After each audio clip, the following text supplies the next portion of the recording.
The Rick Smith Show. Now, here is the voice of the working class, Rick Smith.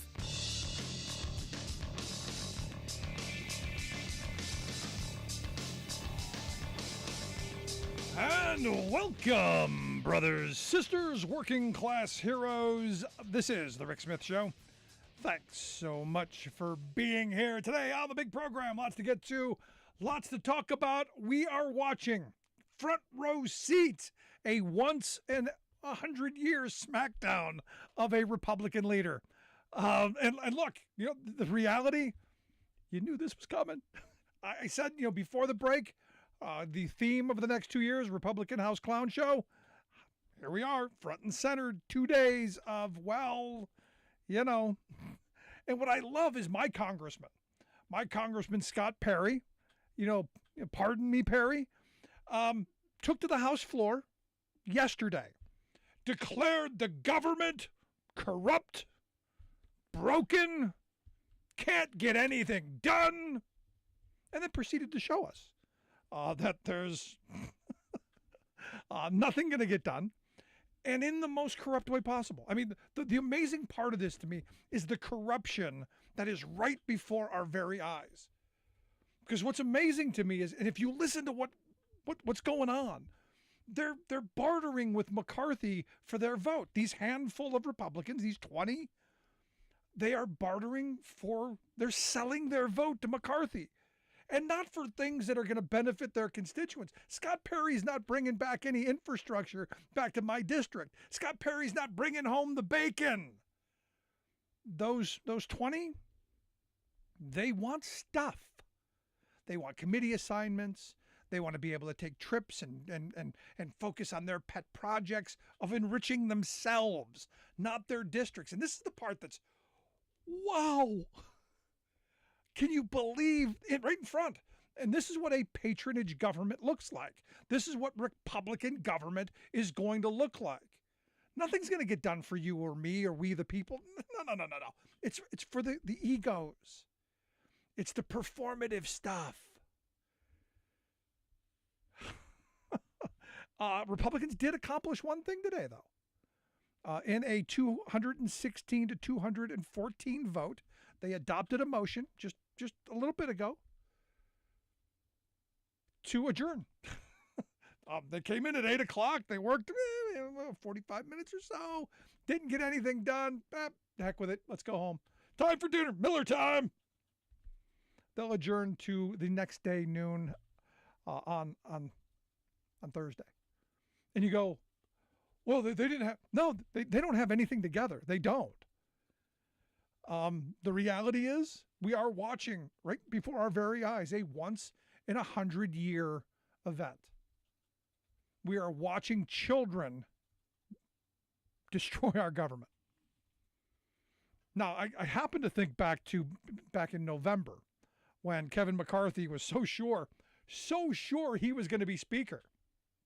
He said on the very first day of the new Republican-led Congress, we will read every single word of the Constitution aloud from the floor of the House, something that hasn't been done in years. Well, it wasn't done yesterday, wasn't done today, not going to be done tomorrow. And what's interesting to me is, again, Republican House Clown Show, McCarthy actually moved in to the Speaker's office. So sure, he had the votes. Which is what is really kind of rich about this, because that means that some of these 20 who are going to be his nightmare if and when he becomes speaker, and I said this before the break, I want him to be speaker. I want this for him. I want him to have the 20 headaches that are going to be nipping at his heels every single day and threatening him every day to throw him out of that position. I want this for him. Because here's what we do. We know absolutely. Doesn't matter who the next speaker is going to be. The next 2 years is going to be chaos and nothing getting done. It's going to be, as my congressman, Scott Perry, proclaimed yesterday from the House floor, it's going to be corrupt, broken, and not getting anything done. Because that's what we're supposed to, this is the performative governance that we're supposed to expect.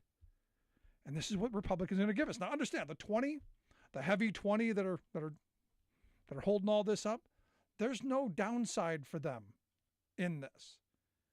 This is what they want. This is what their constituents have voted for them to do. So, tying up government, shutting things down, getting nothing accomplished, helping no one, that's the goal. And continuing to say, it's all bad, it's all broken, government's broken, so that we can do what? Well, we can privatize. Clearly, governance of we the people is not possible anymore. This experiment of you and me and us coming together and figuring out how we're going to move in a common direction, that's out of vogue. We need a CEO. We need a company. We need privatization. Because this is how they do things. They break it, and they say, look, it doesn't work. And then they say, we're going to fix it. And then they break it more. And they go, wow, this doesn't work. We need to privatize it. Profitize. That's what we're seeing. The other part of this that I find interesting is that you've got Donald Trump, who I'm kind of thinking has lost the grip. The genies are out of the bottle when Lauren Boebert goes to the floor and says that Donald Trump should stop calling us and call McCarthy to tell him to resign and to step aside. Donnie, I think you've lost control. It's interesting, though, when Donald Trump is warning about embarrassment. Wow. When Trump is worried that you're going to embarrass yourself, that's something. It really is. And I've said this for a while. McCarthy has no one to blame for this whole clown car. McCarthy's got no one to blame for the Republican car going off the cliff. No one. But himself. McCarthy deserves everything that's going to come his way. And I said this before. I want it for him. But here's the thing. You and me, we the working people of this country, we don't. We deserve a government that is functional. We deserve something that is going to help feed our needs. Inflation is real. Republicans don't have a plan. You may not like what the Biden administration has been doing, lowering drug prices, investing in infrastructure, doing things to try and bring jobs back to the country. You may not like that. But they're doing something. These guys can't even agree who's going to lead them into the chaos. Now, you've got some people going, well, we need a consensus candidate. I saw Brian Fitzpatrick, the Republican from Philadelphia. His name was floated as a possible, it's a Kevin McCarthy ally. He could get some Democrats. And here's my message for Democrats. Don't you freaking dare. Don't you freaking dare bail them out again. Did you not learn your lesson from throwing Marjorie Trainwreck Green off of her committee? This is their baby. This is their albatross. This is their problem. Let them deal with it. The country needs this. The country needs to see the Republican Party for who they are. The do nothing, get nothing done, corrupt party that they have always been. The country needs it. It's like therapy. It's like ripping the Band-Aid off and going, oh yeah, this is why you don't vote for these people. And look, you knew these 2 years, nothing's going to get done. Nothing substantive is going to get done. In fact, they did so much in the last 2 years. We got to get that stuff rolled out. That infrastructure bill, got to get that rolled out. Got to start rebuilding stuff. But the country needs this. They need the in our face. And Democrats, please don't come to their defense. Don't come to their aid yet. Eventually down the road, you may have to. Democrats may have to save the country from the Republican abyss, but not right now. Weeks down the line, maybe. Not right now. They're already talking about, like I said, Brian Fitzpatrick, Mike Gallagher. They're talking about, a consensus candidate that Democrats could vote for and a handful of sane Republicans. I'm going, really? How many of those are left? You got Ro Khanna, who I like. We've had Ro Khanna on the show a number of times over the years. He said that he would consider the right Republican. I'm going, really? There's one of those? I said he would consider the right Republican someone that he could trust, like Brian Fitzpatrick, Mike Gallagher, David Joyce he threw out. but he said there needs to be 2 conditions. He said, 1, you can't have the debt ceiling debate or shut down as something that takes the country hostage.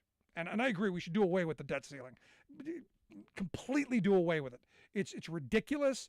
It's not helpful. The time that you complain about spending money is before you spend it. Ask anybody who's run a budget. When the credit card comes due, you don't then fight over should we pay it. You pay it. The other condition he has is he said that there has to be some agreement on subpoena power. He said, but I'm open to a Republican who could work to put the interests of the American people first. Now, I'm not against that. Again, these are Democrats going, we want to accomplish things. We want to get things. We want to do what we were sent here for, without understanding that Republicans don't want this. Republicans want to lay on the floor, roll around, kick and scream like a 2-year-old in the cereal aisle after mom said, no, you can't have the Lucky Charms.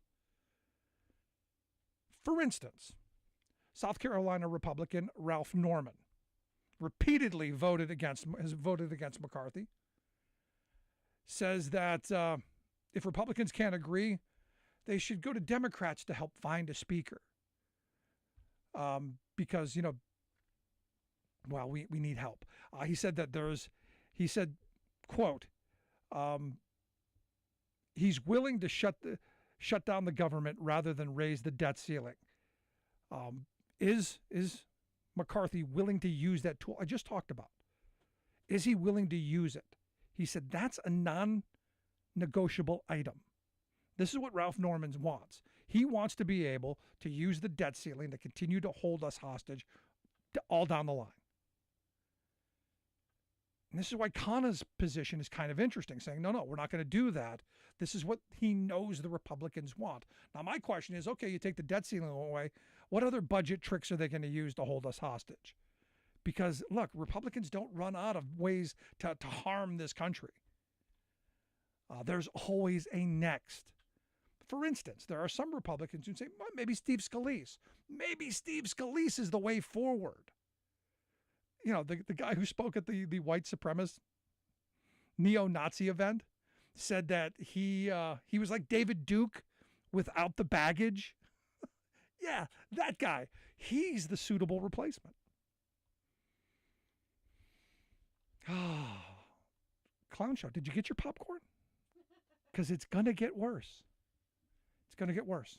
Want to hear your thoughts? Email me, rick@thericksmithshow.com. Going to take a quick break. Right back after this. Stick around. You're listening to The Rick Smith Show. We're working people. Come to talk.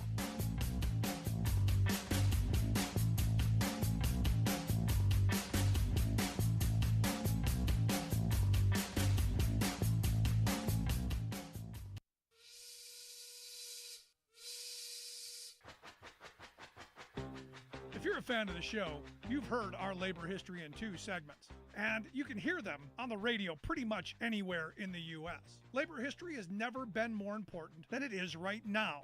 So here's what we'd like you to do.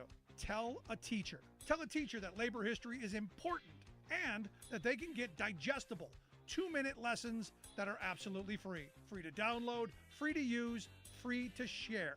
Tell a teacher to go to thericksmithshow.com/history and help us put labor back where it belongs, in the classroom.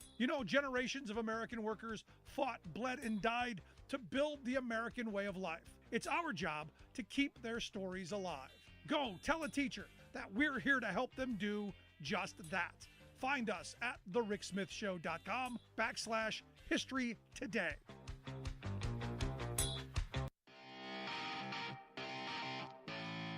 Welcome back to The Rick Smith Show. Now, here is Rick Smith.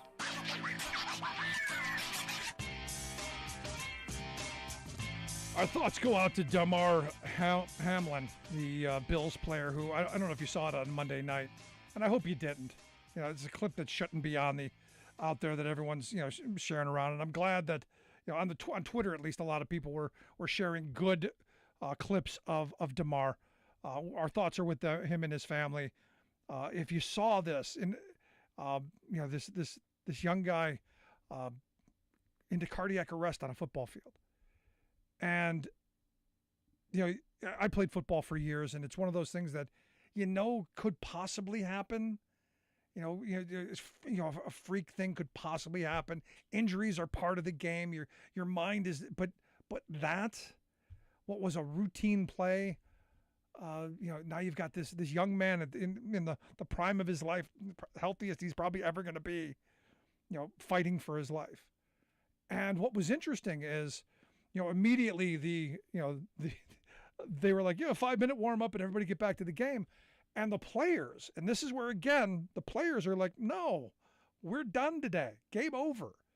And this is one of those things where I'm going, this is the power of workers, of having some say in their workplace.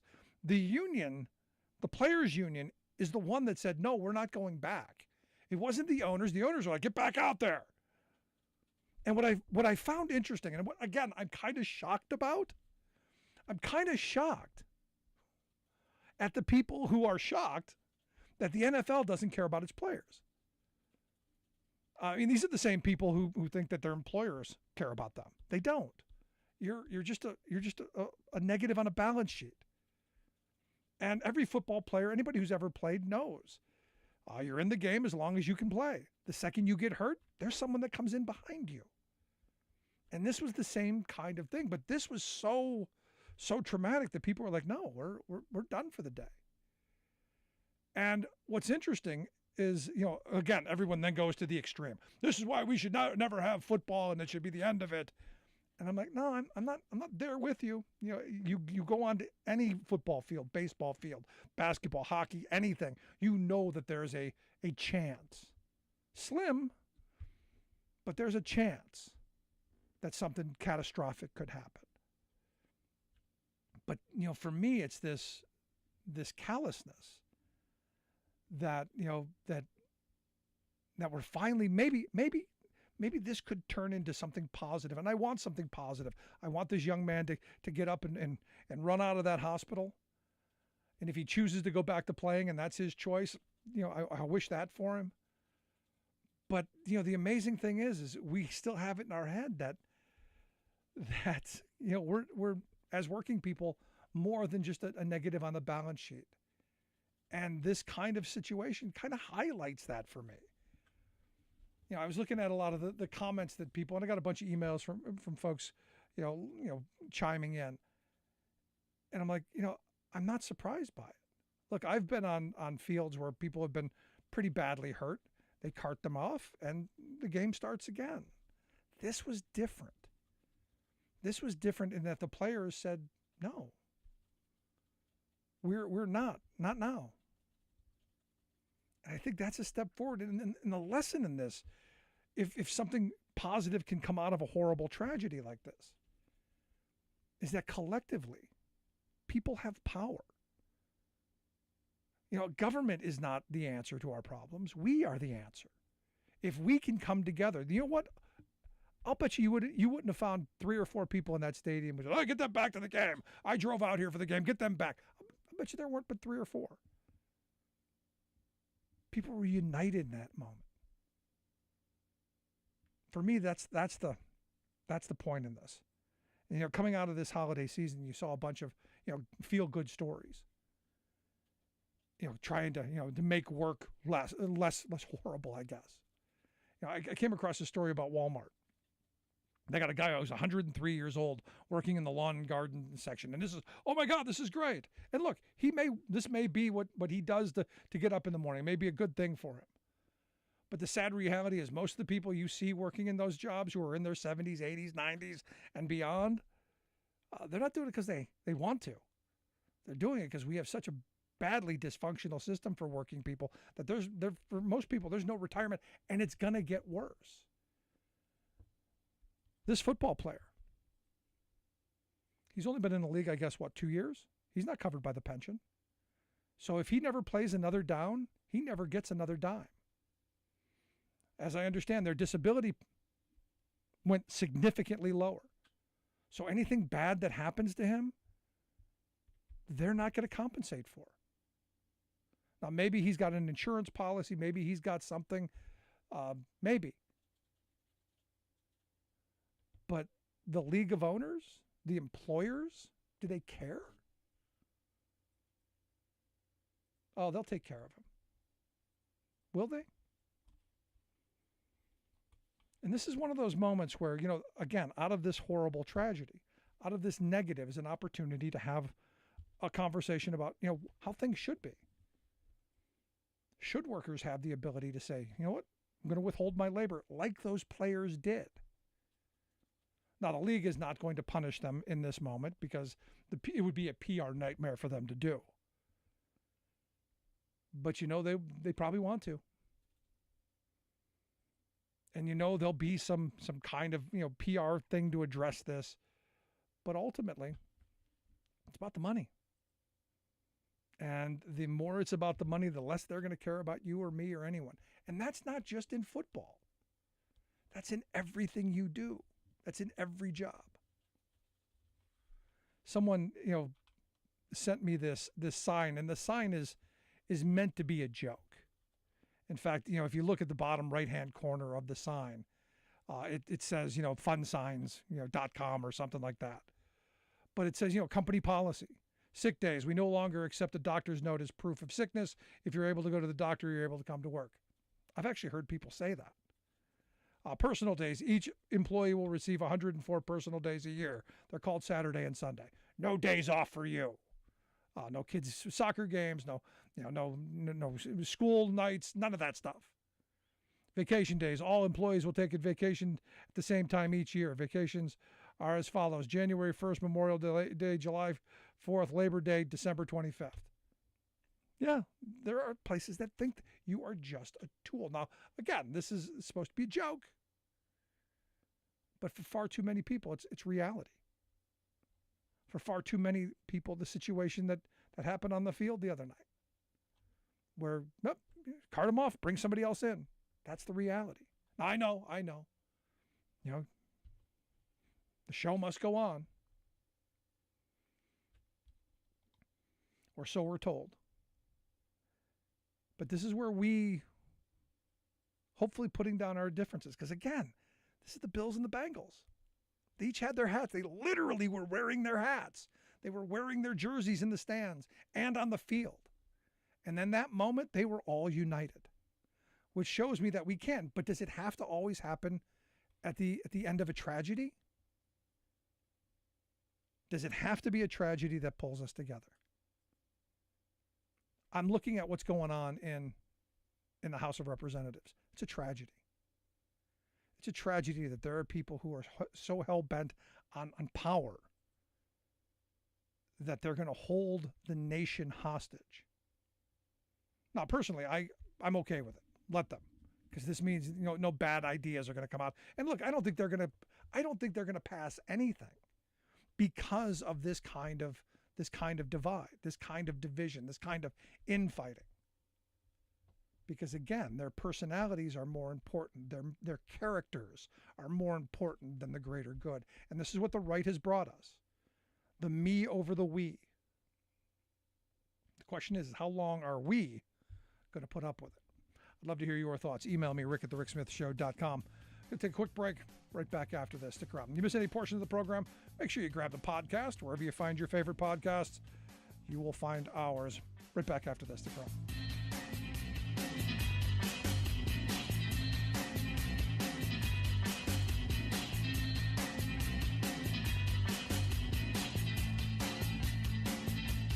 I'm Rick Smith, and this is Labor History in 2. On this day in labor history, the year was 1937. That was the day workers at UAW Local 14 walked out on strike against the Toledo Chevrolet transmission plant. They joined the strike wave against General Motors. The national campaign started in November in Atlanta, Georgia, followed by auto strikes in Kansas City and Cleveland, then intensified in late December with the Great Flint Sit-Down Strike. Local 14 members had experienced General Motors' tricks firsthand during a 1935 strike. When GM couldn't stop unionization efforts at the Toledo plant, they began moving the machinery to non-union facilities in nearby Saginaw, Michigan, and Muncie, Indiana. GM's maneuvers drove Local 14 leaders to fight for a national agreement and help with organizing the national strike wave. Once it began, they were able to effectively shut down their plant. They routinely traveled to Flint during the sit-down to help with strike support and soup kitchen efforts. Many Local 14 members would also help beat back the police assault on sit-down strikers in the coming Battle of Running Bulls at Flint. And as Local 14 members walked out on strike at the Chevy plant that day, the UAW presented its 8 demands to GM. These included national collective bargaining rights, the end to the piecemeal pay system, the 30-hour work week, 6-hour day, time and a half for overtime, a living wage, reinstatement of discharged workers, the establishment of seniority rights, the recognition of the UAW as sole bargaining agent, and shared determination of production speed at all plants. GM finally started to budge a month later. This historic agreement would be signed in late March and set the standard in industries across the country as millions of workers sought to unionize. Labor History in 2 brought to you by the Illinois Labor History Society and The Rick Smith Show. Excuse me for using explicit language here, but it seems to me that today's most vulgar expression of right-wing extremist dogma is its unhealthy obsession with banning books. It's a political perversion that, ironically, its participants usually rationalize by claiming they are battling vulgarity. And boy, are they hot to trot. There's a surge of them these days because stripping books out of schools and public libraries has become a favorite way for autocratic right-wingers to stimulate their supporters' political passion for engaging in culture wars against their neighbors and common sense. Until recently, there were only a couple of hundred isolated book challenges a year in our entire country, and local school boards and city councils generally handled them properly, without starting an uncivil war. But now, attempted book bans are erupting everywhere, orchestrated by a few extremist political groups and a flock of opportunistic Republican politicians. PEN, a nonprofit watchdog that monitors these attacks on our freedom of expression, has documented 2,532 copycat campaigns across America in the past year to ban more than 1,600 works from our schools. They've even targeted the Bible. They uniformly assert that they are defending parental rights and protecting children from sensitive materials that raise topics like slavery and sexual identities. Bovine excrement. First, their naked censorship is just a power play to impose their hang-ups on you and your children. Second, have these political nannies not heard of the Internet? I can assure them that most of their own children already know about the truths these so-called adults are trying to censor. This is Jim Hightower saying nothing is so foolish or wrong as trying to put blinders on young people's natural curiosity.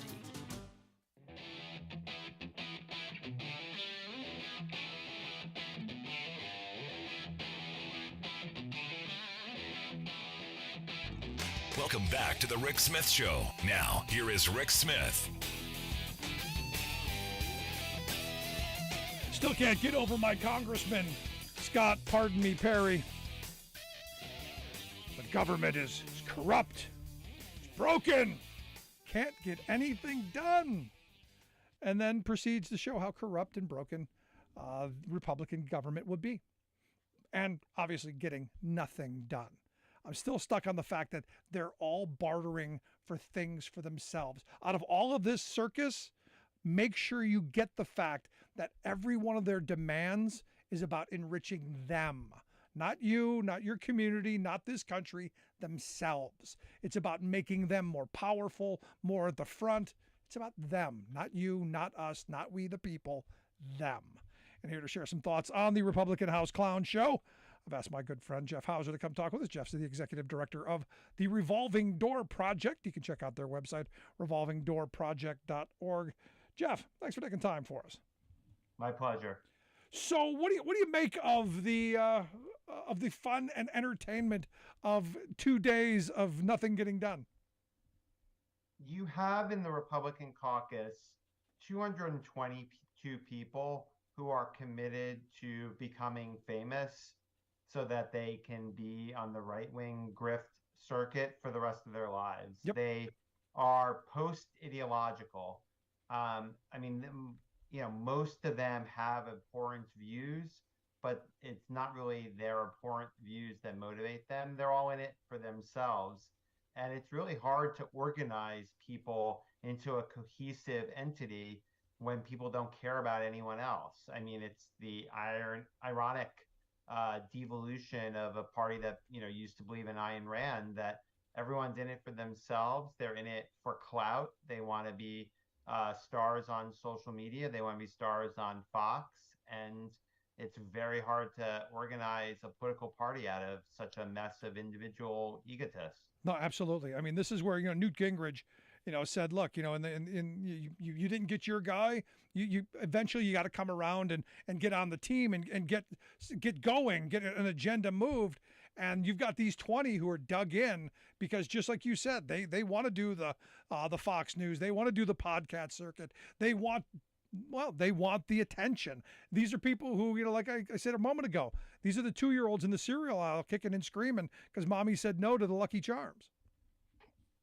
Yeah, I mean, American politics in the past, it's very easy to glorify it and to look at it through rose-tinted glasses and think it was a lot better than it was. I mean, there's always been egotists in American politics. There's always been hate. Yep. We had no perfect time in the past, but there's definitely a dimension of being wholly motivated by self-interest and so disconnected from any vision of patriotism, even if it's a vision that is entwined with views that I find abhorrent. There's definitely something that is even worse about this GOP in just the intense cynicism of it. That is why I think a lot of people find a lot of Schadenfreude in watching the Republicans fail to organize themselves. No, I'm taking no joy in this. It's sad. This is that's what I'm saying. So it's the upshot, the serious person's take on this is that it's sad, it's tragic. I mean, it's funny, but it's funny in a tragic, dark way. I mean, this is not how our country should be. Yeah, and I'm taking it to the next level, which is this is by design. This is how you destroy a government. You break it to the point where you go, hey, we can't fix it. We now got to privatize it. This is where the fascistic leanings of these people come into play, where we clearly aren't capable of self-rule and self-governance. We need a strong man. We need a Trump. We need a DeSantis. We need fill in the blank. We need a powerful man to come in and take care of things. That's my fear. Yeah, I mean, once you get out from thinking about issues of public policy and it's all about dysfunction and kind of connected culture wars, yeah, it undermines the sense that our political project is workable, that our democracy is functional. And yeah, the history of that kind of devolution is scary. Now, the thing that is interesting is, as I said a moment ago, it's Trump doesn't have the power that I think people thought he had. This is really as much as it's a public humiliation of Kevin McCarthy, it's also the emperor's got no clothes on.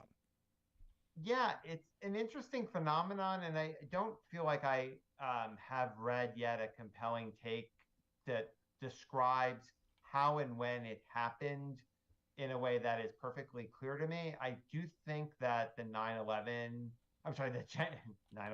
the January 6th committee has been very effective in not only making Trump look bad in the ways that you or I would take the January 6th committee's work to make him look bad, but I think he also just kind of got to a point where he was seen as the emperor without clothes. He was seen as a pathetic figure, which is the last thing that an aspiring strongman can be seen as. When Democrats would argue that Trump was a dictator, there would always be some smart voices who would caution that acceding to the notion that he was strong made him more powerful, and that's why derision of Trump and pointing out what made him pathetic was helpful. And over time, whether it's the January 6th committee or reality or I don't know exactly what, but he has lost a certain power. But I don't know. I feel like Trumpism is going to outlive Trump. And so the decay of Trump is not necessarily that satisfying to me. No. Because he has shattered certain baselines of behavioral acceptability. in ways, I think those remain shattered. So even if the shatterer goes away, we still have a lot to rebuild. No, I said back in 2016, he doesn't scare me as much as the next one will. He is not the ultimate dictator. He's not the strong man. It's that person that he's normalized who will come in, who's smarter, more effective, understands how to navigate the system, and works better with people other than being just a whiny, spoiled child. That's the person to be afraid of. Yeah, I mean, like obviously we're kind of describing DeSantis without saying the name DeSantis up until this point. He definitely fits all those attributes. I mean, I think it remains to be seen if DeSantis is good enough at being interesting on a sustained level. I think that he is a good planner of strategic media activity. Like he knows how to dole out controversies in a structured way when he is in charge of the battlefield. If he has the initiative, he knows how to create a mess, and he also has enough establishment-y persona because he wears suits that fit him better than Trump's suits, and his hair is a little bit more in place, and just kind of like gives off a competency vibe that I think is mostly just based off of aesthetics, but that definitely is an asset to begin with. But running for president and being a truly national figure in the way that a leading presidential candidate is definitely a different thing than being the governor in a state, especially a state like Florida, where the Democratic Party is its own type of clown show. Exactly. No, I don't know that DeSantis has the charisma. This is the one thing that I think Trump's had in excess. If he didn't have the policy chops, didn't have all the other stuff, but like it or not, he's a charismatic guy who got people's attention. You listen to the Rick Smith Show here with Jeff Hauser. He's the executive director of the Revolving Door Project. The revolvingdoorproject.org is their website if you want to check that out. Now, for me, I'm watching these last 2 days and going, okay, well, Kevin McCarthy said on day one, we're going to read the Constitution. That didn't happen. You had Jim Jordan saying we're going to start passing legislation. That's not going to happen. I just don't see anything. I don't see anything coming out of this Congress other than the kind of chaos that we're witnessing. Do you see anything possible? I mean, I think that the Republicans will presumably, most likely, figure out a speaker. I mean, I think it's possible that there's something a la what's going on in Pennsylvania now, or has gone on in Alaska and Ohio, where there's some like weird form of coalition between some Democrats and Republicans that choose like a slightly less crazy Republican. I'm skeptical that happens, but I definitely think it's a possibility. So let me stop you there. Let me stop you there, because I've said Democrats don't do that. Don't do that right now. Let this play out for several days down the road before you come in and try and save anything. Give them enough rope, so to speak. Do you agree with that, or do you think Democrats should be using this moment to leverage someone that they think they can work with? And is there anybody they can work with? I don't think they should necessarily be going there anytime soon, but I think if you look at what does a Congress have to do, what is the absolute bare minimum? There is an agricultural bill that has to get reauthorized. There is a debt ceiling that has to be addressed, which I don't actually think. I think legally it's a non-entity. That's a whole separate question. But most people believe there's a debt ceiling that has to be addressed. There'll have to be a budget at some point. None of these things are that imminent. So you definitely have weeks and months where they can just have chaos and let the show go on. At some point in time, for the good of the country, I do think there might be a need to have a conversation because one way or another, whether it be the discharge petition, which is a mechanism by which a majority in the House that is disfavored by the Speaker can bring a bill to the floor, that might be necessary on the debt ceiling or other mechanisms. Like we might need some form of weird alliance just to keep paying the troops, and like other kind of key things that have to happen in the next 24 months. So at some point in time, there is going to need to be a bit of a governing strategy, even if that, and that isn't to say, oh, we're going to pass the healthcare bill this country needs or additional climate or whatever. I'm not talking about, really fixing deep-seated problems. I'm talking about keeping the country going about as well as it's been going. Yeah, just functional. Yeah. So let me ask you this: is there a possibility of the Republican Party being looking introspectively and going, maybe this is a chance for us to purge the 20, and maybe we find some common ground with enough moderate Democrats that we actually have a governing strategy that gets some of the things we want done? Do you see that as a possibility? I don't not. I mean, the main answer is no, but I think there are enough exceptions that it's worth thinking about, because I think the Republican Party normalizing is not an inevitability, and if it happens, it's going to be a decade or longer than decade process. But I do think that there are some fissures that are forming and that Democrats should be thinking about how to work with. You're already seeing McConnell, I know this is the Senate, but talk about intervening more aggressively in primaries because he saw what happened in 2022. He doesn't want that to happen again. I got to imagine other forces are going to be thinking about that in the House of Representatives. Moreover, in the House of Representatives, the current majority makers for Republicans are in districts that Joe Biden won, that he will win again in 2024, including the home district that I'm from in Rockland County, where the one that Sean Patrick Maloney messed up when he kicked Mondaire Jones out. But that's not a place where this kind of stuff, the clown show, is going to play well. And so I do think I think there are 18 Republicans representing seats that Biden won. I think some of those 18 are completely insane, and others have normal political survival instincts. So I think it's worth reaching out to them, not to make any concessions. It's more like, these are the types of things you might think about doing, which might be good for you, but would be also good for Joe Biden in leading the country. Yeah. Or Akeem Jeffries, and trying to make this less of a clown show for the country. So, and then over time, what does that do to the powers that be within the Republican Party, be it business interests or the social right? I don't know. I think in general, Democrats are going to have to win a lot bigger election results than they've accomplished in recent years. Like beating Trump by 4 points in 2020, that's a disappointing result.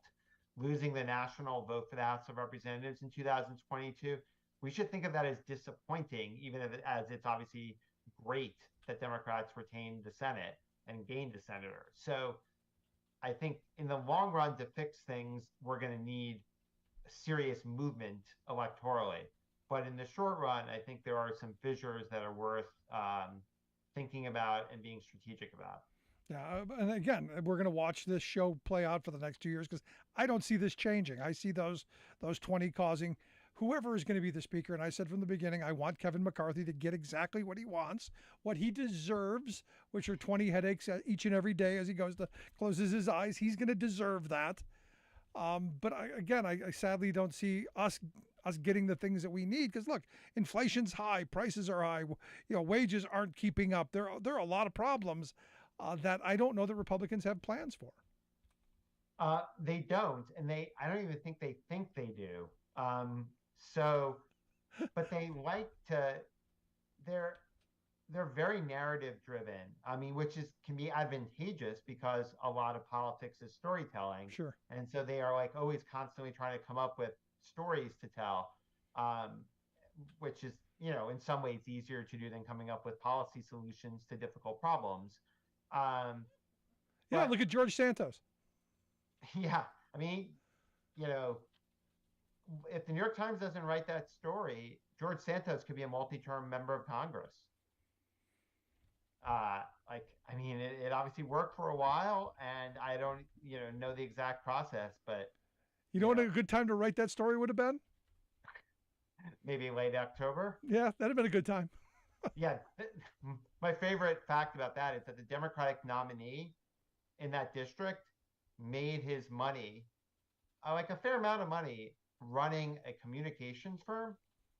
And so I just am, the mind is boggled by the fact that they lacked a community. They knew some of the extent of Santis's life. They didn't know all of it, and knowing all of it is a fair amount of work, but they didn't had no idea how to make what they knew a focal point in that race. No, it's crazy. So last question I've got for you. Do you see this ending anytime soon? Any predictions, any thoughts of how you see this working itself out? I mean, my assumption is that at some point in time, somebody like Scalise gets it. But that doesn't mean that I think Scalise is speaker until January 2025. I think that the time one can spend as Speaker of the House in the Republican Party just keeps shrinking. Yeah. And I think it's a very hot seat from the beginning. Yeah, I don't know that I want a job that in an hour from now I can get tossed out of. Just saying. Yeah. But it is what it is. Jeff, I appreciate the time and the thoughts. As always, great stuff, my friend. Look forward to having you on in the new year. Thanks for having me. Happy New Year. You as well. Our good friend Jeff Hauser. Make sure you check out their website, therevolvingdoorproject.org. We'll get links out on social media. You can take a look at that. Gonna take a quick break. Right back. Stick around. You're listening to The Rick Smith Show. We're working people. Come to talk.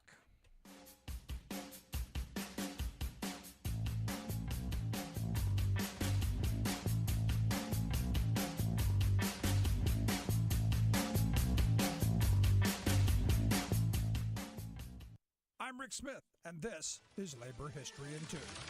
On this day in labor history, the year was 1965.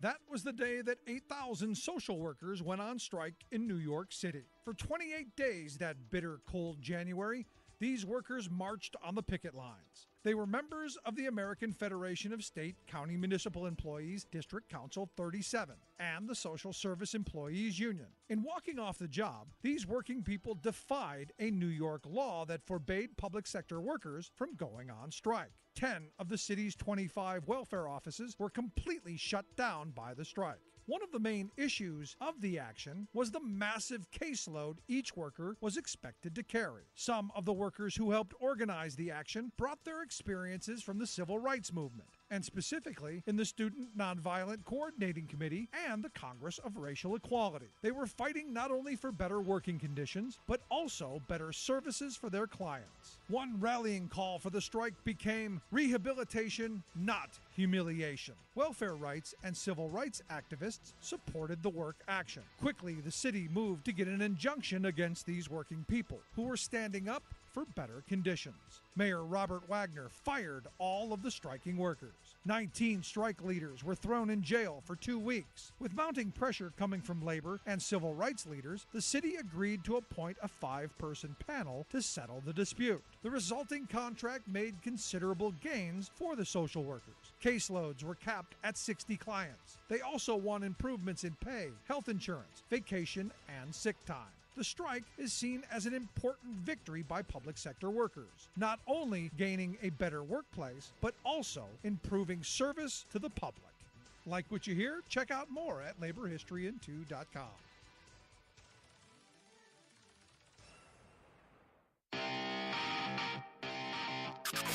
You're listening to The Rick Smith Show, where working people come to talk.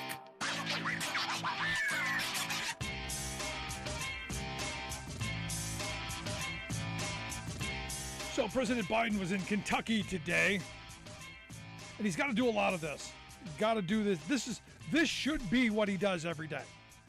Do a traveling road show of every place where they're going to spend money rebuilding our infrastructure. He was on the Kentucky side of the Brent Spencer Bridge, which you've seen this bridge. It is one of the main connectors between Kentucky and Cincinnati. It's been falling down. I mean, it's a massive economic driver. It's one of the main throughways. Tons of commerce goes over this bridge, and for years they've been saying, "Hey, we need to replace." You know what Joe Biden's doing? $2 billion to upgrade it. $2 billion to make sure that it doesn't come crumbling down. Now, remember, the last guy had infrastructure week every week. They had events every week at the White House where he got to play with toys. He got to, pretend he was driving a truck. And look, good for him. Everyone needs a hobby. But it was infrastructure week all the time, except we didn't do anything on infrastructure. Biden and the Democrats delivered a massive infrastructure bill. Not enough, not nearly enough, but it's what they could get. And it's going to, like in Covington, Kentucky, it's going to rebuild our infrastructure. Also, you had the vice president in Chicago announcing the Calumet River bridges. They're going to replace those. You had Buttigieg. He was out in Connecticut doing the same thing, talking about the stuff that Mitch Landrieu, the infrastructure coordinator in San Francisco, visiting the Golden Gate Bridge, where they're going to talk about infrastructure. They should be doing this everywhere. And again, my idea, and I've said this from the very beginning, giant 15-foot Joe Biden cardboard cutouts with the finger pointing, going, "I did that," so that every time you drive over, you something, "Oh yeah, Joe Biden did that." Take that idiotic sticker that they were slapping everywhere and go, "Yeah, this is what Biden actually did." Made sure that we had the resources, because look, they said the same thing during the Obama years. We're going to do massive shovel-ready projects. I remember, and I'm like, okay, yeah, we need massive infrastructure spending, massive. We never quite got it because Republicans continued to block it, which again is insane. Because you know where Joe Biden was today? In freaking Kentucky. Now, again, this is where Joe Biden's a much better man than I am, because I wouldn't give Kentucky a dime. Sorry, you voted for the other guy. Because this is the world we're moving towards. You may not like it, and I don't. The world of patronage is where Republicans are moving us. Look at this clown show. Look at the clown show that we're watching in our House of Representatives. They are holding up the speaker's gavel because they all want something. They all want a little bit more. We should be outraged. We should be angry. But sadly, you know what this is going to be? You know how this is going to play? It's broken. This is how government is. And this is what Republicans have normalized. They've normalized us to believe that nothing can get done, that it's all broken, it's all bad for us. They've normalized this. And they've normalized, both parties are the same. They're all crooks, they're all criminals. And look, am I fond of either party? No, not really. But you know what the sad reality is? By far, the Democrats are the most effective and seem to care about the country a lot more than the people who wave the flag and carry that Constitution in their pocket that they never read. This, again, one of those moments. Which side? And I say this all the time to my Republican friends. Please, take your party somewhere near the sane line. This clown show, is there a way we can maybe, stop? Just a thought. Want to hear yours? Email me, rick@thericksmithshow.com. Gonna take a quick break. Right back after this. Stick around. You're listening to the Rick Smith Show. We're working people from the top.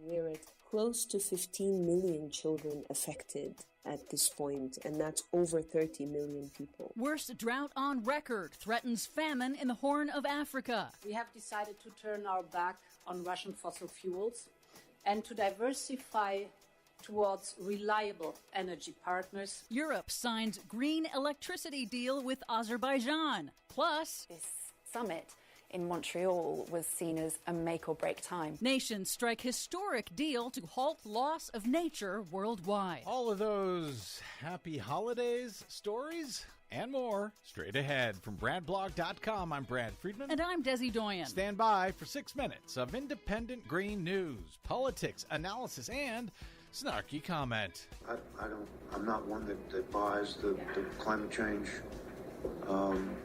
there are those of us that don't buy it. Well, that's okay, Texas State Senator Brian Hughes. We know you're already bought and sold by big fossil fuel. This is your Green News Report. Okay, Dizzy Doyen, it's the holidays, so as grim as the Green News Report may get here today, hopefully we end on an up note? Yes, please continue to listen.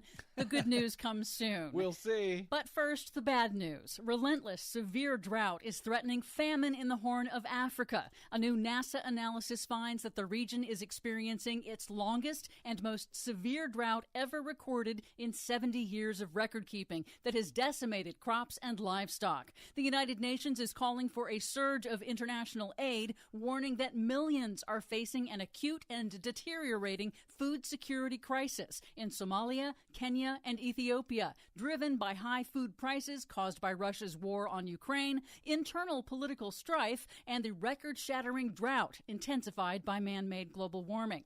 Here's Rania Dagesh Kamara, UNICEF's Deputy Regional Director for Eastern and Southern Africa, in an interview with NPR. It looks different to most crises that I've seen in the last 22 years in the region. It is the front lines of climate change. It is 5 failed rain seasons, which we've never seen in this part of the world, and a potential 6th one actually likely to fail. Here in the U.S., although far less severe, persistent drought is also a growing problem. In Kansas, a major shift in state policy. For the first time ever, the Kansas Water Authority State Board voted to officially end the state's policy of planned depletion of groundwater from the vital, rapidly declining Ogallala Aquifer as, quote, no longer in the best interest of the state. Wow, in Kansas? Yes. In California, the Metropolitan Water District has declared a drought emergency for all of Southern California, clearing the way for potential mandatory water restrictions early next year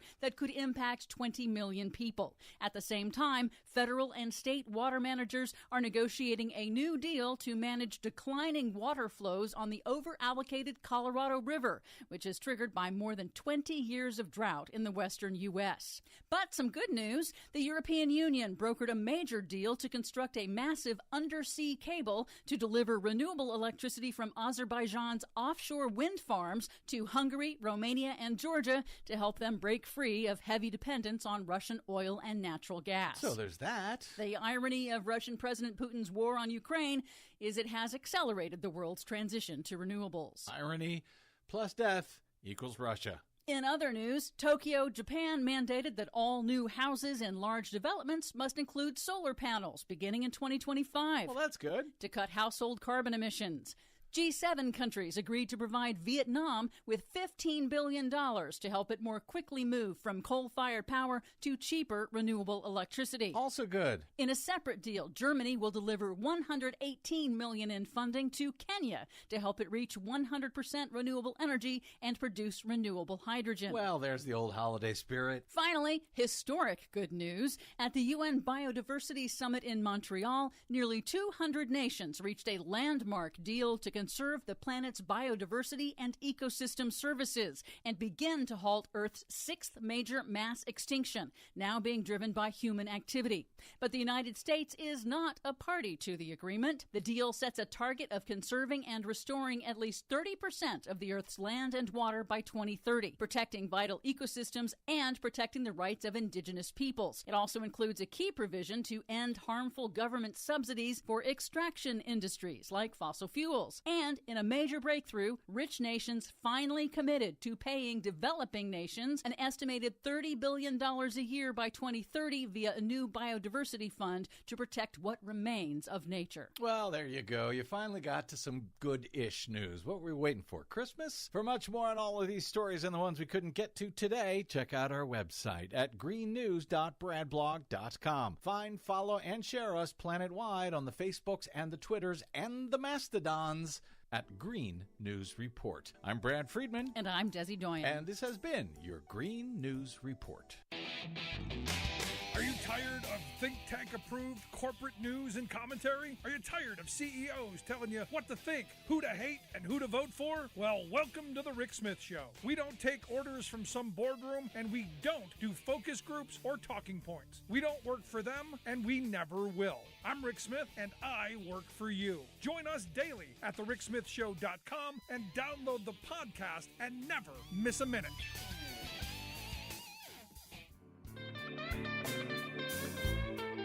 Welcome back to the Rick Smith Show. Now, here is Rick Smith. So again, as I said, the Republican Clown Show, at least they didn't waste the entire evening. Adjourned early. They got something accomplished. You got to give them credit. They threw in the towel when they knew that they weren't going to get anything done. Maybe they had dinner reservation, or maybe more likely. That's what I've been saying. More likely, they needed to get on to out of doing their job so they could get on Fox News early, so they could maybe throw down with Sean Hannity. And here to share some thoughts on the throwdown and the train wreck that is our House of Representatives at the moment. I've asked my good friend Pete Dominic to come share some thoughts. Pete's a stand-up comic and host of Stand Up with Pete podcast. StandUpWithPete.com, the website. Pete, thanks for taking time for us, man. Rick Smith, always have time for you and your show and your wonderful, wonderful audience. And I want them to know that I didn't get a lot of gifts this year. So if they want to send me anything, that's what I'm here for. And I am very excited to watch the Republicans tearing each other apart. And I feel a little guilty about it because I don't want to become what I dislike, I don't want to become these people and enjoy their pain. But it's not actual pain. It's not like they're losing their health care, which is what they cheer for on the right. It's not like you're losing your life, which is what they cheer for. They target people. They call people in the LGBT community now groomers and evil. I mean, it's dangerous what they're doing. What I'm doing, I'm taking joy in them sniping at each other politically, including the right-wing talkers, Sean Hannity and Lauren Boebert going at it tonight. It's so important, Rick. I don't know if you know how important it is. How important is it? Because I didn't watch, so I never watched. So how important is it that Sean Hannity and Lauren Gun Fetish Barbie go at it? It is my theory, sir, my well-thought-out theory. Someone should give me a PhD for this. That it's right-wing media that is the tail that wags the dog of Republican politicians. Yeah. There's nothing remotely close to that on the left. There's nothing like that. Not one host, not one show, nothing. But the right-wing media has been for years telling Republican policymakers what policies to make or unmake. And the politicians get elected by the people, but then have to answer to Hannity, to Tucker, to now Bannon and others. And it's up to them. They have all the power. The right-wing media has all of the power to create a narrative, to create a grievance in the audience, which helps people get elected, helps them stay in office, and to see them going at each other, I think it's really very important. I think it was not really predicted just how bad it would get. But what do you expect? Matt Gaetz said something that made a tremendous amount of sense, is a sentence I never thought I would say. But he said it was the greatest rip and criticism on Kevin McCarthy tonight. He said for decades, McCarthy had been selling shares of himself, and nothing could be more accurate. He sold out every single shred that he could, that he was left completely hollow, stands for absolutely nothing or no one, with very few friends left. And, he'll probably end up getting a seat. It looks like, I don't know. What do you think? But I think this is very important, this point I'm making, this brilliant, brilliant point I'm making about right-wing media being the policymakers. And they don't make policy. They just create grievances. It's not like they're talking about energy policy. They're talking about like trans bathrooms and things that aren't affecting the vast majority of Americans. Well, we had 4 years under the Trump administration where that's where Trump got his policy initiatives. Yeah, it's true. But it's like, even then you would think that Trump, the quote builder, the developer, would have gotten an infrastructure deal done, but he couldn't do it. Why couldn't he do it? because Republicans couldn't agree and they couldn't get Democrats on board to their horrible ideas. And Donald Trump failed. He failed at getting any governing done. And any objective political watcher has to objectively look at what Joe Biden has got done in 2 years versus what Trump got done or really undone, which is a lot of what he did was to try to deconstruct the administrative state. That was always Steve Bannon's plan. And as we find out increasingly, Steve Bannon is Trump's brain and body. They have the same body. They both look like Mr. Potato Head. But it's Biden got more done in 2 years. You're going to quote me on that and put it out on Twitter, aren't you? Absolutely. Biden got more done in 2 years than Trump did in 4 years. And it's undebatable. No, absolutely. And in fact, I said just a minute ago that, because they can't govern. That's the point, as I'm trying to make. But that is the point. The point is that they're not supposed to govern.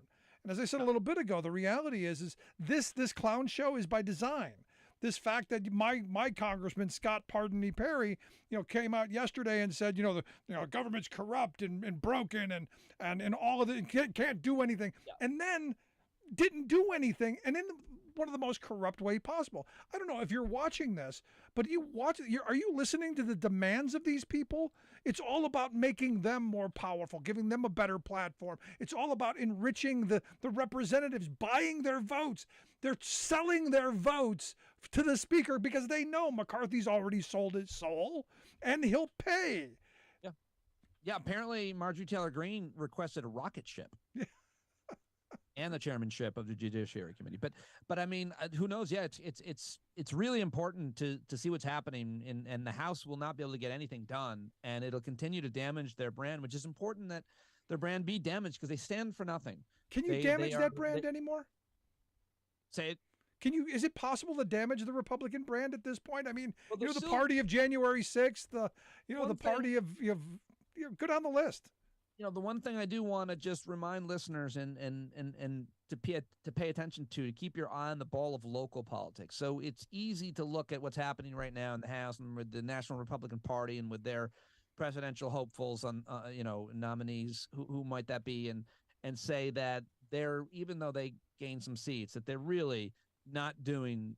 They're failing. That they're hurting themselves, that they are fighting amongst each other, that they can't get anything done. That's easy to say, that the next 2 years in the House is going to be a charade and nothing gets through Congress because of a Republican-run House. But I think it's really important. I just came from my town council meeting that everybody stay focused on what's happening at their school boards and their town councils, because that's what Steve Bannon's focused on. And I used to share a studio with him, so I'm obsessed with that guy. And I will live my rest of my days. I hope I outlive Steve Bannon. It's the only thing I care about. But what they're doing locally at school boards and town boards and with judges, it's so important. So I hope that people will get involved, go to the board meetings, get involved, show up. It's fun. You make friends. Please do it. I just came from the town board meeting, and it was wonderful. I almost got in a fight with a guy. It was great. Now, you told me an interesting story, though. The guy that there was a guy that ran on a platform of standing for term limits, and then when he's term limited out, is actually suing. This is a very Republican thing to do. It's cheating to stay in power. It's not like I told them tonight. I was like, this is not conservative or liberal, Republican or Democrat. Nobody likes what you're doing. Nobody likes a naked power grab. His name is George Homan. He's the town supervisor of Clarkstown, New York, where I live. And in 2014, when he was first elected, he came out in support of, or when he was a town councilman, he came out in support of term limits. And he gave this thoughtful, long speech using data and quotes from Roosevelt. And so at the town meeting tonight, I went and read his own quotes to him and asked him to answer for it. I mean, and the only reason he's flipping is because he's term limited out. It's grotesque, and everybody sees it. The whole town came out, and they were mostly, overwhelmingly against this naked power grab. Nobody likes that. Now, what about the people who are in favor of term limits? It's fine to be in favor of term limits. It's fine to not be in favor of term limits, but you don't change your mind on the eve before you're term limited. You're listening to the Rick Smith Show. We're with Pete Dominick. Pete's a stand-up comic, host of Stand Up with Pete podcast. You can find that wherever you find your favorite podcast, or go to standupwithpete.com. We'll get links out on social media how you can I can find that out. Now, as I said a minute ago, the president was in Covington, Kentucky today, showing off the funding that they're going to rebuild a bridge there. And I've been saying for a while, we need to be doing more of that, pointing out that, Joe Biden did that. Big, giant 15-foot cardboard cutouts of him pointing at stuff saying, I did that. Although, I got to tell you, Biden a better man than I am. I wouldn't spend a dime in Kentucky. I understand, but that's ego. That's ego, Rick. You gotta keep the trains running. You gotta represent. Kentucky. I understand why you wouldn't want to do that. Why anybody wouldn't want to do that. But he's that's his style too. He never gives up on people. It would seem Joe Biden. He's 100 years old, and they might need to have a cardboard cutout because he's not going to be able to. You can't get around that much. I mean, you're going to send this guy all over the country. I can't believe, by the way, how old he is. My dad's a couple of years younger than him. The idea that my dad, who's in great shape, but would be able to do this job, it's just, I'm ageist when it comes to certain public office. I'm not going to lie. No, that's you can be that.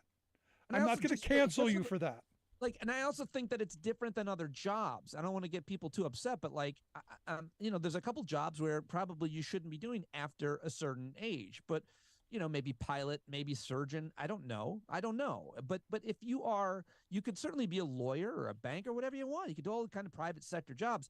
But if you're making policy that's going to affect people's lives in the near future, most likely, always in the far future, I think that you should be able to be directly affected by that. I'm very much in support of young people taking power, and I'm very much an advocate for young people who understand and have harnessed technology, and it's their lives that we're making policy. And it just seems weird to me that 80-year-olds are deciding on climate issues when they're going to be dead in a few years, and these kids are going to have to live with it.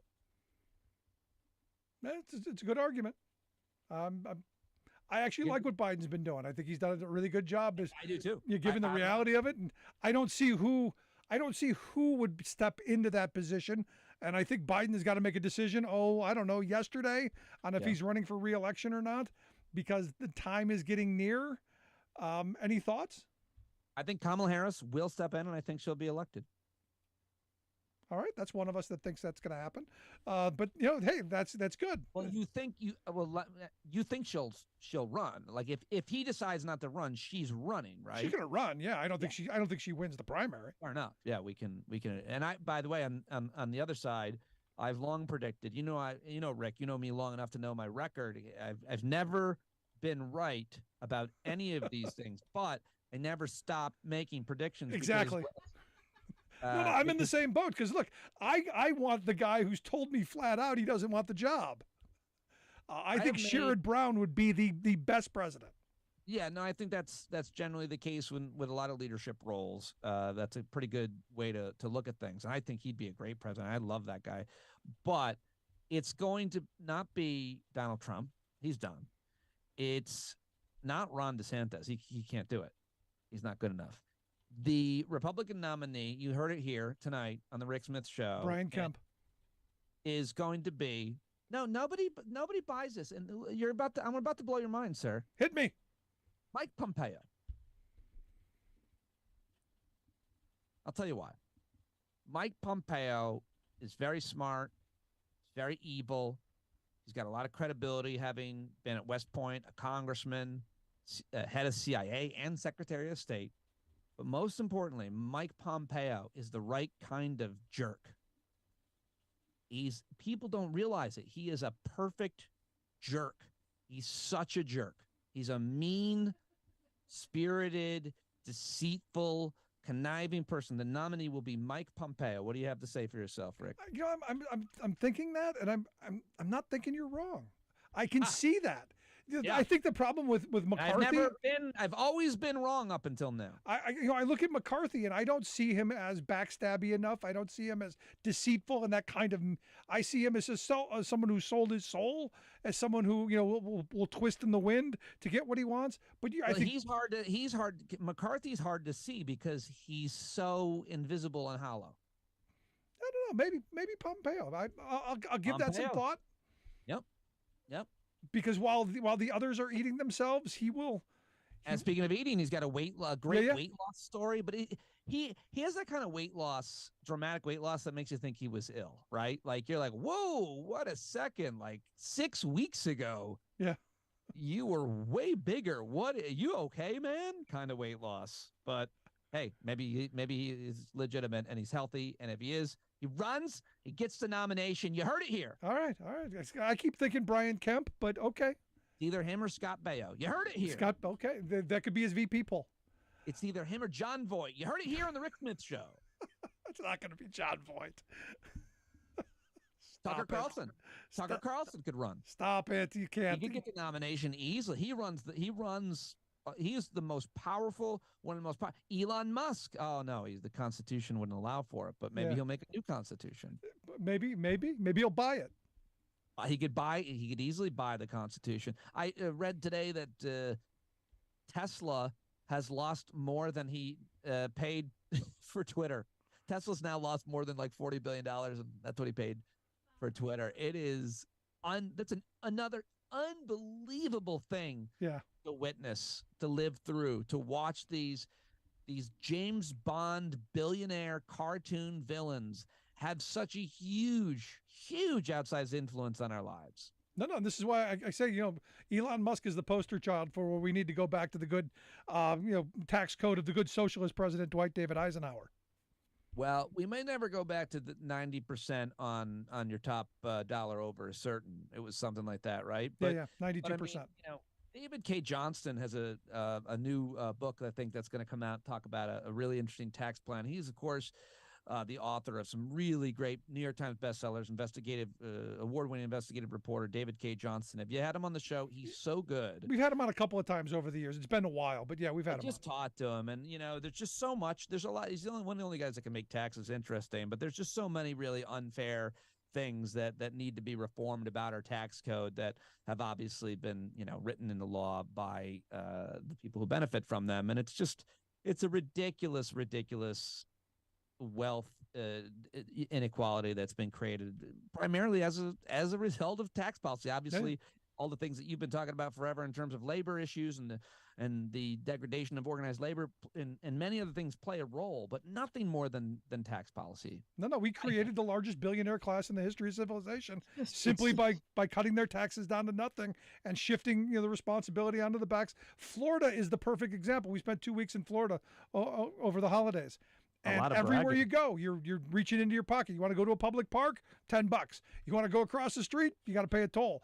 Everywhere you go, you're being nickel. You're not being taxed. No. Didn't raise any taxes, but we're nickel and diming you at every turn. You get to be in Florida, though, so it's a pretty big deal. As long as there's no algae bloom or doesn't everybody have a gun now in Florida too? Yeah. But as long as you don't cut anybody off or beep your horn. Oh God, it's just crazy. These states where they have these gun laws. I was reading about it yesterday. There's just several states now that it's just like, I always am like, am I reading this right? You can just go in and buy a pistol. Yeah. And then you can carry it. It's the Wild West. Almost anywhere. Wild West. Or the version of the Wild West that we're led to believe it was supposed to be. Exactly right. They checked you at the Wild West. You came in, you put your holster up on a hook. Like you went to a bar, they didn't let you drink in a saloon in the Wild West. Did you know that? I know that because I just saw a movie that told me that was the case, and I'm not sure if it's actually accurate. But no, there were places where you went into town and you couldn't have. The only person that had a gun was the sheriff. That's factual. Yeah, but I mean, even then, it's like they had 6-shooters, and you had you couldn't. It took a while to reload. Exactly. No, this is. It's interesting you bring this up. I just had this conversation with my son because I said, look, there were numerous shootings when I was a kid. When I was growing up, there were people shot all over the place, but they all had 6 shooters. It was, bang, bang, bang, bang, bang, bang. Okay, go. And it took them a while to reload. You didn't have 100 shots and then click a second later, you got another 100. And you also got to talk about the kind of, I was just talking to your son about this too. It's so weird. And you've got the ammunition, like the bullets that they tear through your body now. They're meant to destroy, to kill human beings. And everything is, I call them weapons of mass destruction, these guns that can have several rounds fired at will. I think they're weapons of mass destruction. I think they, if you can kill a whole bunch of people with any kind of weapon, whether it be a homemade bomb or a manufactured gun. You got it all wrong, Pete. It's for target shooting and hunting. I like target shooting. I do too. I've shot. It's fun. People that I target shoot with are they're like caricatures of safety people. It's like, that's why I like shooting with them. It's like I want to make fun of them for how I'm like, okay, I got it. There's no one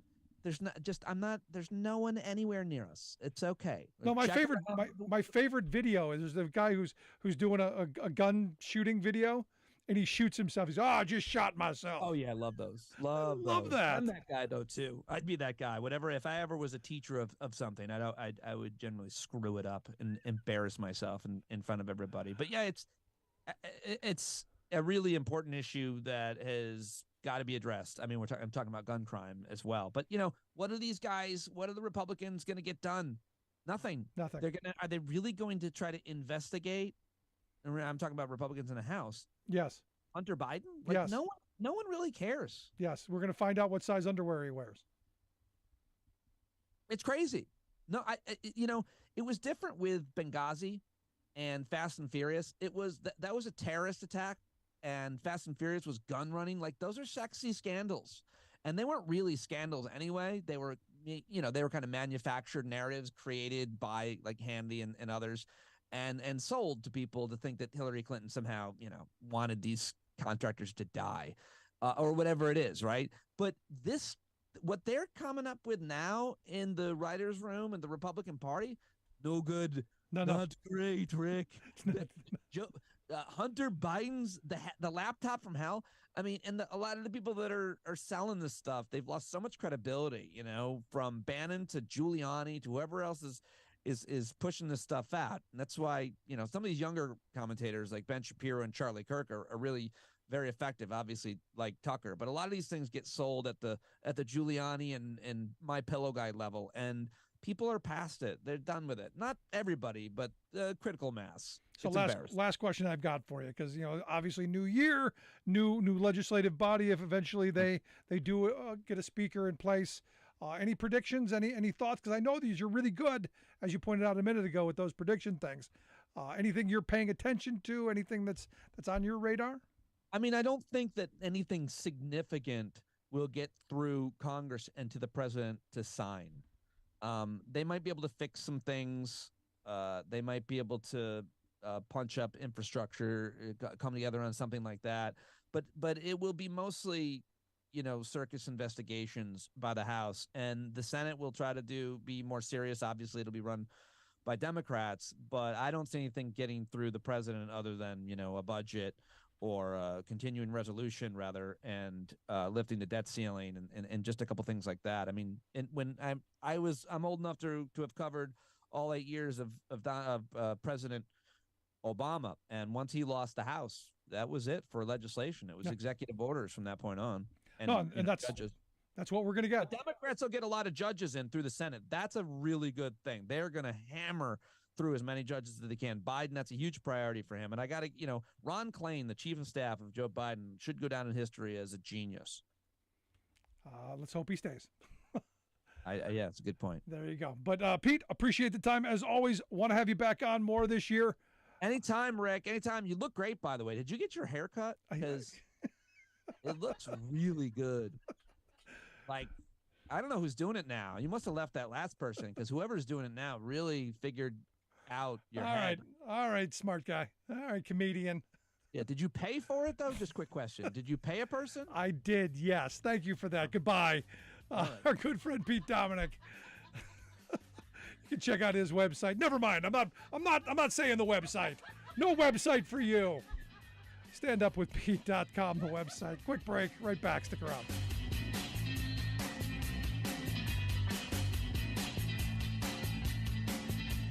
I'm Rick Smith, and this is Labor History in 2.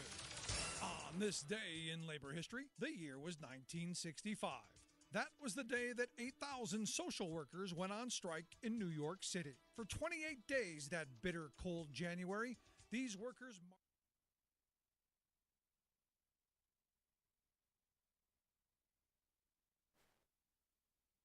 I'm Rick Smith, and this is Labor History in 2. On this day in labor history, the year was 1965.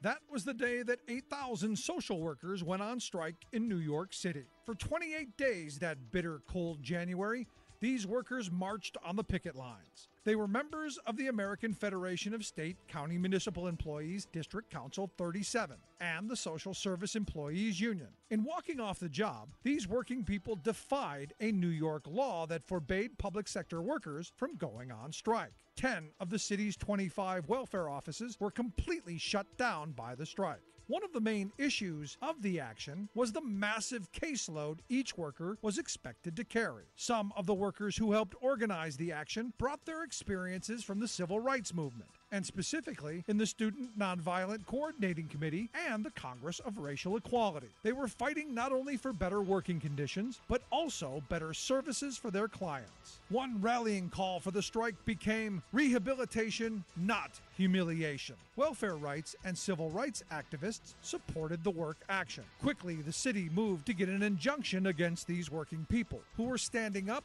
for better conditions. Mayor Robert Wagner fired all of the striking workers. 19 strike leaders were thrown in jail for 2 weeks. With mounting pressure coming from labor and civil rights leaders, the city agreed to appoint a 5-person panel to settle the dispute. The resulting contract made considerable gains for the social workers. Caseloads were capped at 60 clients. They also won improvements in pay, health insurance, vacation, and sick time. The strike is seen as an important victory by public sector workers, not only gaining a better workplace, but also improving service to the public. Like what you hear? Check out more at laborhistoryin2.com.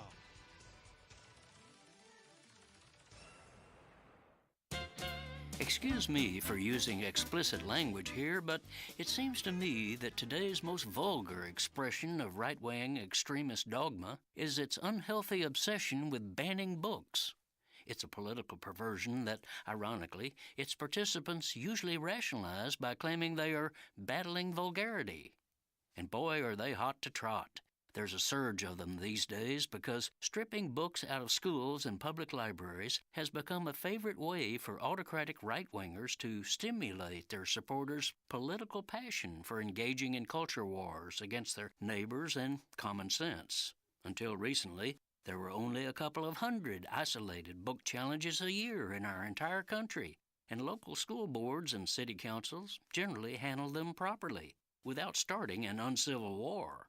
But now, attempted book bans are erupting everywhere, orchestrated by a few extremist political groups and a flock of opportunistic Republican politicians. PEN, a nonprofit watchdog that monitors these attacks on our freedom of expression, has documented 2,532 copycat campaigns across America in the past year to ban more than 1,600 works from our schools. They've even targeted the Bible.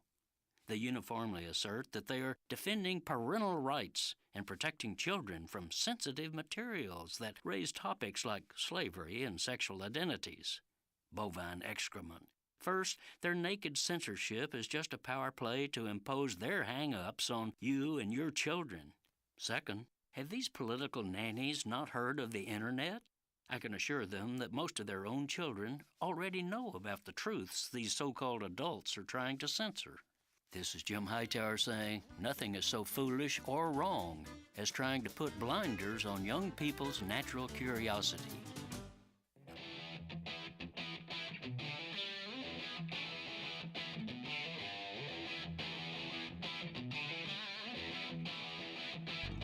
Welcome back to the Rick Smith Show. Now, here is Rick Smith.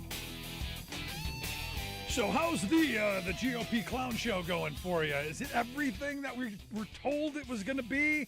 Are the ratings good? Like I said at the beginning, this is what we were expecting. You knew this was coming. You knew the show. You got the popcorn there. Everything ready. And I had a bunch of people say, well, today looks like yesterday. Yeah, tomorrow's probably going to look a lot like yesterday too. But here to share some thoughts on, just how fun and entertaining this whole process has been. I've asked our good friend Bob Ney to come talk with us. Bob's a former Ohio congressman and political analyst. Bob, thanks for taking time for us. Oh, thank you, Rick. So let's jump into the middle of this. Thoughts? Did you think it was going to be, what are we on, 7 now? Going on 8? Do you think it was going to, is this what we thought? Groundhog Day, the movie Groundhog Day. This may go on a while. No, I didn't think this was going to happen because never in the time that I was there did I witness either party take a leadership vote to the floor that they didn't have.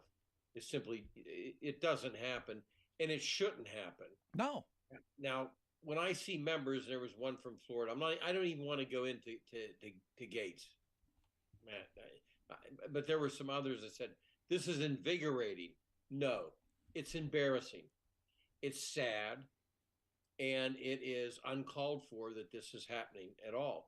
20 people within the Republican side are holding the floor hostage, holding the process, the committees, the pay, for the staff. Everything's being held hostage. So that's one, problem that's out there. But the second is that no matter how this ends up, Rick, no matter how it ends up, whether McCarthy yields or McCarthy keeps going for 3 weeks, whatever happens, there's not going to be the ability, I would doubt, there's not going to be the ability of people to come back together and say, well, we fought the good fight, now we're going to go at it. There's always going to be about 5 people that are going to wake up, maybe have breakfast together in the House dining room and say, I think we ought to take the speaker out today. Yep. I think we ought to change the course of the entire floor today. 5 people on the Republican side are going to continue to do that. There's not going to be healed wounds because they went to the point here. And look, this isn't about, defending McCarthy as the best speaker that we could have ever imagined. But the fact remains that nobody else in the privacy of the caucus when they had the vote last year, the end of December, nobody had the majority of votes that he had. Once you get somebody with the majority of votes, that's your leader. It would be like Nancy Pelosi, would get 90% of the votes in the Democrat caucus and say 10% said, we want somebody else. And then all of a sudden that 10% tries to hijack her. And here's the problem with most of the Freedom Caucus is behind us. Rick, here's the number one problem. They are used to saying no with no game plan, no compass. It's just no, we're the no people. And this time, if McCarthy goes into, self-imposed stoppage of this entire thing, if he does that, then what? They don't have a candidate that can make it. They don't have one. Well, this is where the talk of a consensus candidate comes in.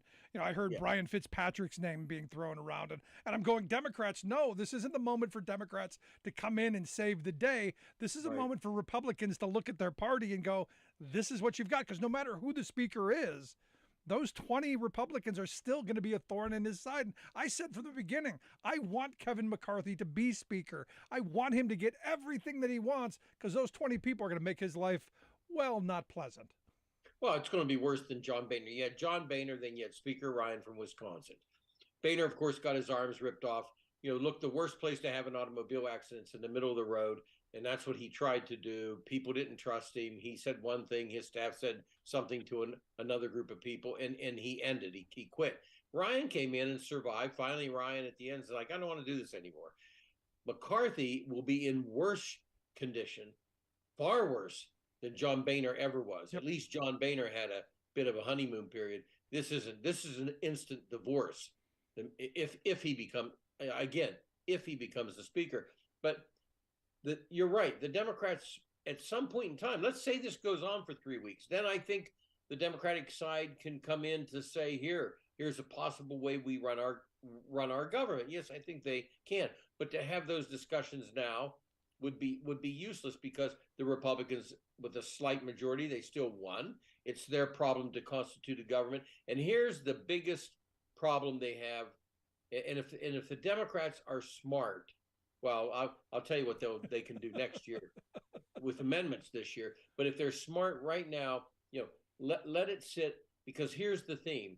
The Republicans can't run a government that they can't even constitute. I agree. But here's the problem, and this is the same kind of fight that we talked about back when they were taking Marjorie Trainwreck Green off the committees. I was going, horrible idea. Why are you saving them from themselves? Saddle them with that albatross. Make them deal with their own problems. And to me, this is it. Continue doing what they've been doing for the last 6, 7 votes. Vote for Hakeem Jeffries. Stay unified. Stay on the same page. And let the Republicans have the clown show. Because look, we all know nothing's going to happen in the House anyway, because Republicans aren't going to let it happen. So this is part of the performance. Well, you're right. They're going to constitute a government eventually. They have to. I would think they're going to constitute a government that's not going to work, because they can investigate all day long. They can investigate Hunter Biden. They can investigate Joe Biden. They can investigate the White House dog. I don't care who they want to investigate. Here's their problem. Investigations aside, look, Democrat side learn some of this too. Investigations aside, you have to have your mantra, your public policy, what you want to do. People are out here, this better than anybody. You're a grassroots blue collar guy. You know that every morning people are sitting there at their breakfast table thinking, how do I get through today? How do I pay for this? How do I pay for that? Consumers are being bludgeoned by corporations rising these prices. And so that has to be the point of business for the Republicans, but it's not going to be the point of business because, yes, investigations, they'll be aligned on that. Nobody will complain within the Republican side what they want to do. But on the public policy side, every day is going to be a war zone, every single day. And eventually, if you want to do something, you are going to have to look to the Democratic side. No, especially with these 20, Scott Perry, my congressman, being one of them. Especially with these 20 who are the fly in the ointment, the sand and the Vaseline. Right. And look, they're not going to pay a price for this. And this is the sad part of our political system and how our districts are gerrymandered. And we can go down the list of why they're not going to pay a price for this, because those people are put in there to do exactly what they're doing. There's no consequence for them to hold things up because they don't believe in government. They think government's broken. And look, they're showing us.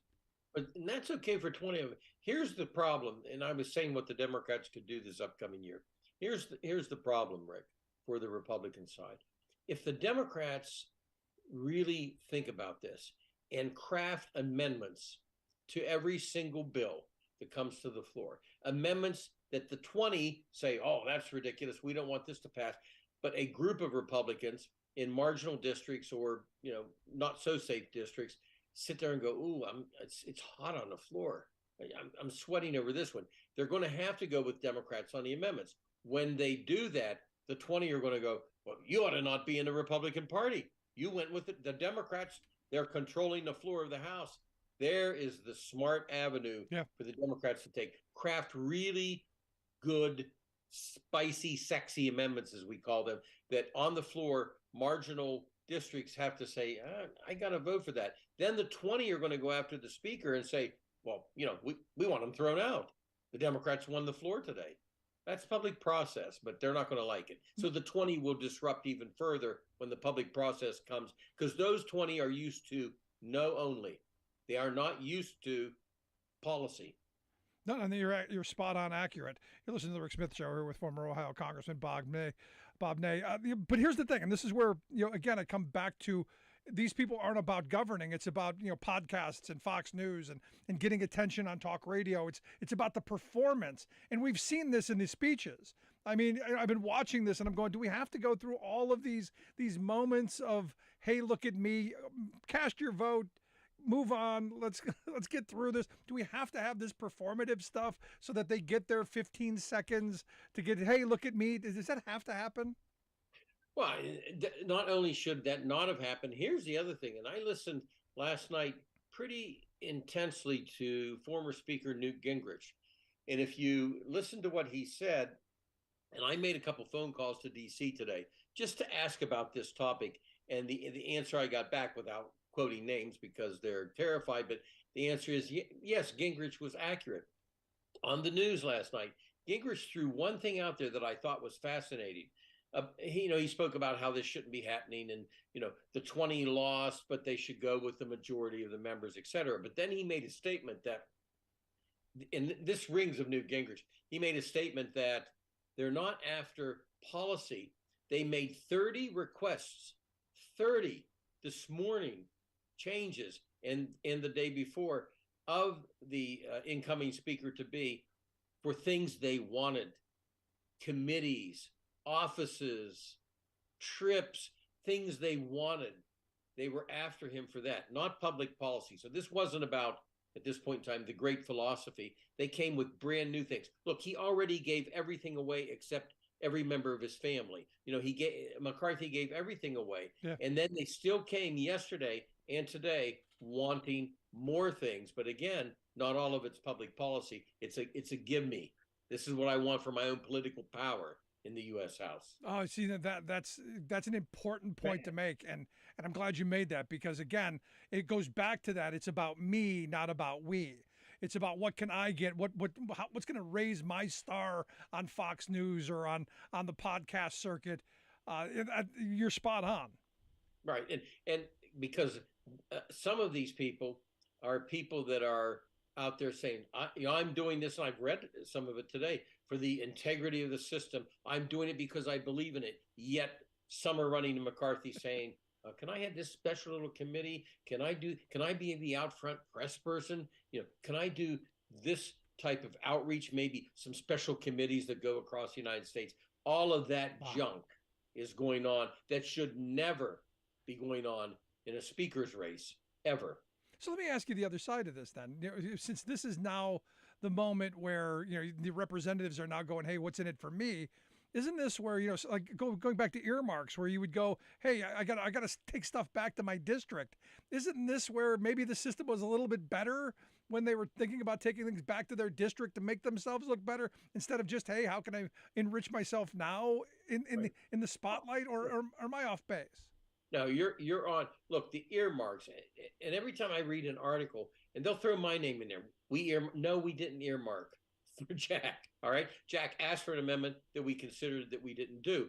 But yes, earmarks were done. We had a couple of members that earmarked, and they got goods and rugs and things for it. You don't ruin the entire system because a few people or people like myself were wheeling and dealing with Jack Abramoff. You don't throw the system out. Here's a point I used to tell my constituents. I go around the district. I meet with council people. I meet with unions. I meet with development people. I meet with community leaders. I go back to D.C. and say, hey, the consensus was we want that bridge. We want this building. We want this program. Now, who better to bring that back as an earmark, me or somebody unelected, a bureaucrat in D.C. that doesn't even know where, Blair, Ohio is, right. or Carlisle, Pennsylvania. They don't know. No, earmarks are perfectly fine. Here's what you do with them to wrap this up. You put the person's name on it. Ney asked for this, Smith asked for that, and then it ends any problems if there's anything going on that shouldn't be. So the earmarks are good, and the earmarks are for the good of the district. These are personal earmarks being requested. Can I have this office? By the way, there's little hideaways under the Capitol. Very few. Right. I know. I used to be part of dishing them out. There are very few hideaways. Not enough for members. Members, it's like gold. I'll bet you somebody's like, can I have a hideaway? Can I have that one, please? The George Santos guy, I'm sure he's begging for a hideaway. Yeah, but he'll put a false name on the front of it. It won't be Santos. It'll be Pelosi or something else. Did you hear that they're making McCarthy move his stuff out of the speaker's office, and that they actually gave his office away? So he's actually legislatively homeless at this moment. Right. Yeah, because they have a lottery.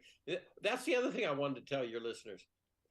Besides the fact that this is so rotten for the system, which I recognize, this is sad. It became sort of humorous at first, and then you look at it and you're like, this isn't the way government should work, and they should be embarrassed. But there's also another side to this. People that went door to door for their candidate, family, people that dedicated 2 years of their life stuffing envelopes, doing phone calls. They all came to D.C. to see their members sworn in and have the beginning of the rules and the floor of the House and all the pomp and ceremony to it. And also, staffers happen to like to be paid. Yeah. It's nice, so you can, keep your electric on. None of that is occurring. They came to D.C., the supporters, and went, this is it? This is what happens? I mean, what a personal letdown for people. I'm sure a lot of members had to turn to their crowds, because we used to have people come out, maybe 50, 60 people, and say, I'm sorry. I'm so sorry that this has happened. Wow. So do you see an end to this, or does this just continue to go on unless McCarthy pulls back? And do you see a consensus candidate? Is it Mike Gallagher or Brian Fitzpatrick? Do you see that? Or I've heard Scalise's name thrown around. Do you see them solving this? They're going to go after Scalise, who's probably the one in line. They're going to go after him the same as they did McCarthy, I think. That's the problem. So they're going to have to probably dig a little deeper, although Scalise, will do a little better than McCarthy. I'm not sure he'll, pass that threshold he needs to pass. So right now, consensus candidate's not in the mix. But if this goes on for about 7 or 8 days, the government is not functioning. The clerk of the House, unelected, is running the entire U.S. House. And so if this goes on too much, a good consensus candidate, I think, could be thrown out there. I don't see that as the logical next step. Here's the problem with McCarthy. The problem for the 20, I'll call them, the Freedom Caucus 20. If McCarthy steps out tonight, who? Jim Jordan of Ohio will never get the McCarthy supporters. This thing has now frayed feelings. There's anger. It's not going to heal in a matter of, we got a brand new candidate in a matter of an hour. This thing is so frayed. I can't see where, I think McCarthy has to continue on till maybe members get pressure from back home of, hey, constitute a government. I don't know. I thought I could see an end to this. I thought it'd go 2 ballots, Rick, and be done. I'm not sure. I still think McCarthy hangs in there, and eventually I think the ace in the hole, the big guy from Florida, gets on the phone, which he's done, but he gets on the phone again. Maybe he starts promising fundraisers for some of the mega supporters. Maybe he's sweetening the pot with a little bit of something extra that the speaker can't dole out. That's right. Hey, I'll come in your district twice for you next year. I'll put you on my, what's his network or whatever. I'll put you on one of my social. Yeah. I'll put you on as Batman on my cards. I'm super. He could do that. Isn't this sad? I mean, this is Matt from Florida in a Batman outfit, right? Come on. This is what you get with patronage government, isn't it?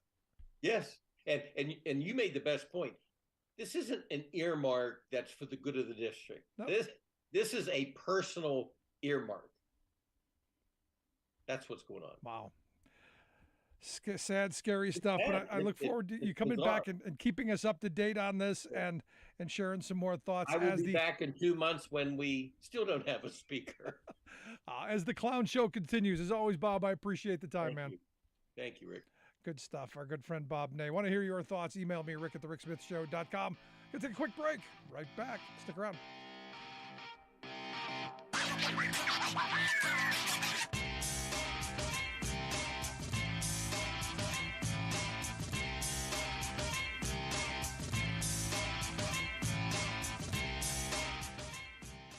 I'm Rick Smith, and this is Labor History in 2.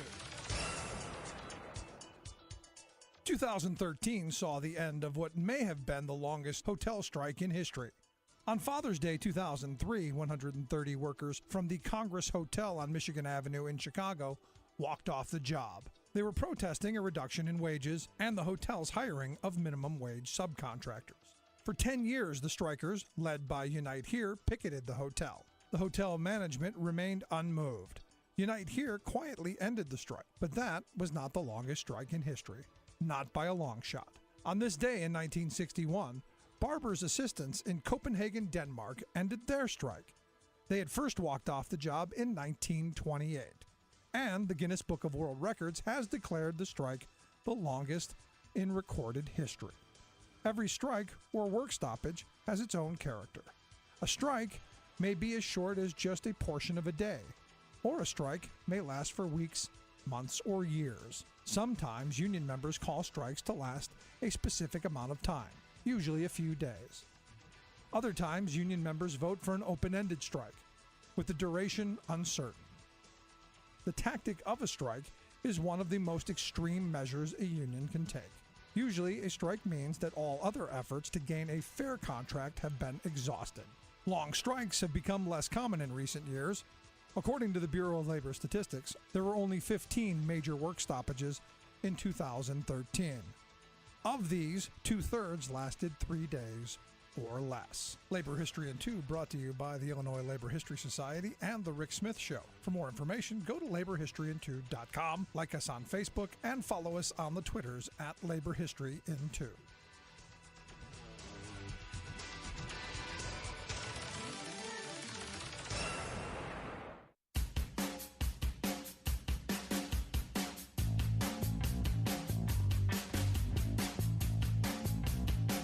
Welcome back to The Rick Smith Show. Check out our website, thericksmithshow.com. Questions, comments, something on your mind, email me, rick at thericksmithshow.com. Great to be back after, like I said, a little vacation, a little time away. We were supposed to be back yesterday, but we're breaking ground on a new studio space, which, because we've just grown in such enormous ways that we need more space, more technology. We need, now got to bring in some more stuff. So we need more room. So we're breaking ground on a new studio space. And the person who was running the backhoe, leveling the ground, hit the internet wire and basically knocked us out. So, today was spent fixing that disaster. Because, when this stuff happens, it's bad. I mean, that's the best I can go with. It's bad. And coming back from vacation, you're still trying to get the cobwebs out and still trying to figure out, hey, which way are we going? How do we get back in the swing, and then to have catastrophe happen? So if you were wondering where were you yesterday? That's where it was. I wish we were still on the beach, to be honest. Wish we were still there, because it was a beautiful trip. Family had a great time. And I had one of these magic moments. And over the years, one of the things that I've done for Christmas is I don't buy stuff. I'm not a stuff person. I give my kids things to do. We'll go to sporting events throughout the years. We'll take a weekend away and go do things. That's the present. That time, that experience, that place, that all of that. And what we've done for the last number of years, probably a decade now, except for the pandemic years, is we run off to Florida and we spend 2 weeks on the beach together. A couple of little presents, little things that the kids, little things that they want. None of these huge hours of opening stuff. But I had this cool moment where my son, we're out in the ocean and we're just kind of, riding the waves and having a good time. And he looks at me and he goes, I'm really grateful that you give us things to do and experience as opposed to stuff. And it was one of these really cool moments of, he's 16 and he's starting to become a man and he's starting to understand the world a little bit. And it was just one of those kind of maturity moments that I was like, wow. I mean, my wife has done a great job with this boy. But it was kind of a cool thing. And it was one of those things that I wanted to share, because I think we get hung up so much in material things that we kind of forget the time and the experiences. And the fact that, he's now getting to a mature point that he can see that and be appreciative of it. Now, it could be just blowing smoke. That's always possible too. But it was one of those kind of cool things. So for me, the holiday experience was just fantastic, and it did give me the opportunity to recharge, re-energize, reconnect. It was a good holiday. I hope you had a good holiday as well. I'd love to hear your experiences, your thoughts. Email me, rick at thericksmithshow.com. If you missed any of today's program, thericksmithshow.com is where you go to get the podcast. Wherever you get your favorite podcast, you will find ours, from Stitcher to Podbean, iTunes, all of those places and more. Also, remember, email me, rick at thericksmithshow.com, especially if I said something that got under your skin. Great to be back. Looking forward to tomorrow. We'll see you back here next time.